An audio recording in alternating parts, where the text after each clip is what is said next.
Chapter 1. The first encounter. The sun hung low over the dusty plains of Galilee, painting the landscape in shades of gold and amber. A light breeze carried the scent of dry earth and olive trees. It was a quiet evening, the kind that invited reflection. Yet the silence between Jesus and Thomas was thick with the weight of unasked questions. The crowds had long since dispersed, their footsteps leaving faint traces in the sand. But Thomas remained, standing apart from the others, his brow furrowed, his spirit restless. He had followed Jesus for months now, captivated by the miracles and the wisdom that seemed to flow from him like a river. Yet, despite everything he had seen and heard, there was a stirring within him that would not settle. A yearning for answers, for clarity, for something more Thomas knew he needed to understand. Jesus, in a deeper way, to see beyond the parables and the surface of the teachings. As he approached Jesus, the soft crunch of his sandals on the earth barely disturbed the quiet Jesus was gazing at the horizon. Where the sun was beginning to dip behind the hills, casting long shadows over the rocky ground, Thomas took a breath, feeling a mix of reverence and hesitation.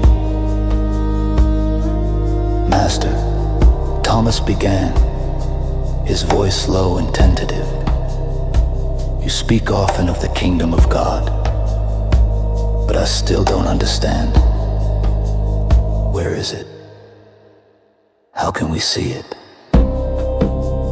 Jesus turned toward Thomas, his eyes gleaming with the light of the fading sun, yet they seemed to reflect something eternal, something beyond the world in front of them. He smiled gently as though he had been waiting for this moment. There was no impatience, no rush to answer, only a deep, abiding peace. "The kingdom," Jesus said softly, "is not something you will see with your eyes. It is not here or there. The kingdom of God is within you, Thomas." The words fell like stones into Thomas' heart, rippling through his mind. He blinked, trying to make sense of them. "Within me," he repeated, incredulity edging his voice. "But how can the kingdom of God be inside me? I am full of doubt, of questions. How can something so great be within me?" Jesus' gaze remained steady, full of compassion. "You are looking outside yourself for something that has always been there, hidden. The kingdom is not a place you will find by wandering through the world, Thomas. It is something you awaken to when you truly know yourself, when you see beyond the illusions of this life. You will discover that the kingdom has always been within."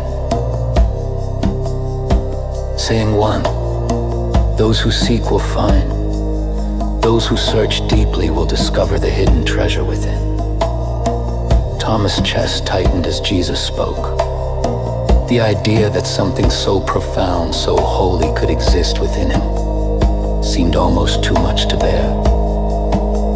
But there was a pull, a quiet voice within him, whispering that this was true. And yet, a part of him resisted. "Master, I want to believe. But how can I be sure? How do I know I'm not just imagining this? How do I find this hidden kingdom?" Jesus' smile widened slightly, though his expression remained serious. You must first let go of your attachment to what you think is real. The world as you know it is full of distractions, illusions that keep you from seeing clearly. The kingdom is for those who have become like children, free of the need to control, free of fear. Thomas clenched his fist. But how can I let go of what I know? It is all I have. If I release my hold on what I believe, what will be left of me? Jesus' eyes softened, his voice calm but insistent. What you fear to lose is not who you truly are. In letting go of the false, you will find what is real.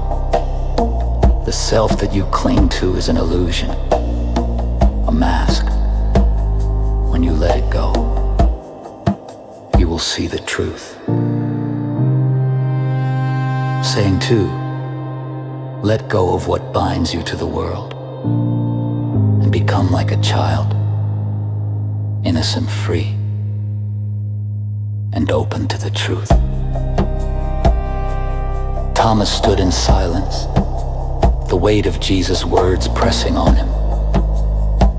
He had always thought the kingdom of God would come with signs, something to be witnessed, something external, maybe even a revolution. Yet Jesus was speaking of a revolution within, an inner transformation that seemed both elusive and terrifying. Jesus could sense Thomas' unease. I know you're afraid, Thomas, but the path to the kingdom is not as distant as it seems. It begins with knowing yourself. When you look within and see clearly, you will find that the kingdom was never far from you. It was always here, waiting. Saying three, the path to the kingdom is not outside of you. It is the journey inward, the journey to knowing yourself. Thomas struggled to reconcile the simplicity of Jesus' words with the complexity of what they implied. So all this time, I've been looking in the wrong place. Jesus' mouth.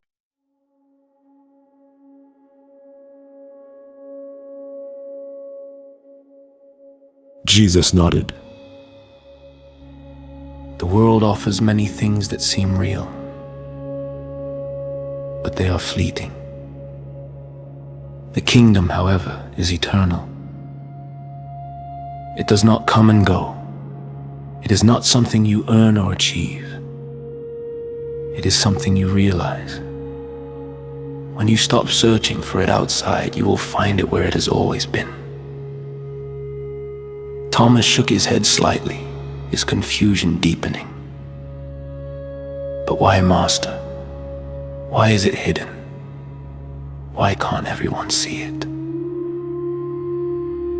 Jesus' voice was gentle but firm, because not everyone is ready to see. The kingdom is like a pearl hidden in a field. Only those who are willing to search for it will find it. Many are content with the surface of life, with the distractions and comforts of the world. But those who seek truth must go deeper. Saying 4, the kingdom is like a pearl hidden in a field. Only those who search beyond the surface will find it. Thomas felt a flicker of frustration. But Master, what if I search and find nothing? What if I am not worthy of this kingdom? Jesus stepped closer, his gaze piercing. You are already worthy. Thomas, the kingdom is not about being deserving in the way the world measures worth. It is about your willingness to see. To those who knock, the door will be opened. But you must first have faith that the door is there, even if you cannot yet see it. Saying 5, To those who knock, the door will be opened. But you must first believe the door exists. The word struck a chord deep within Thomas.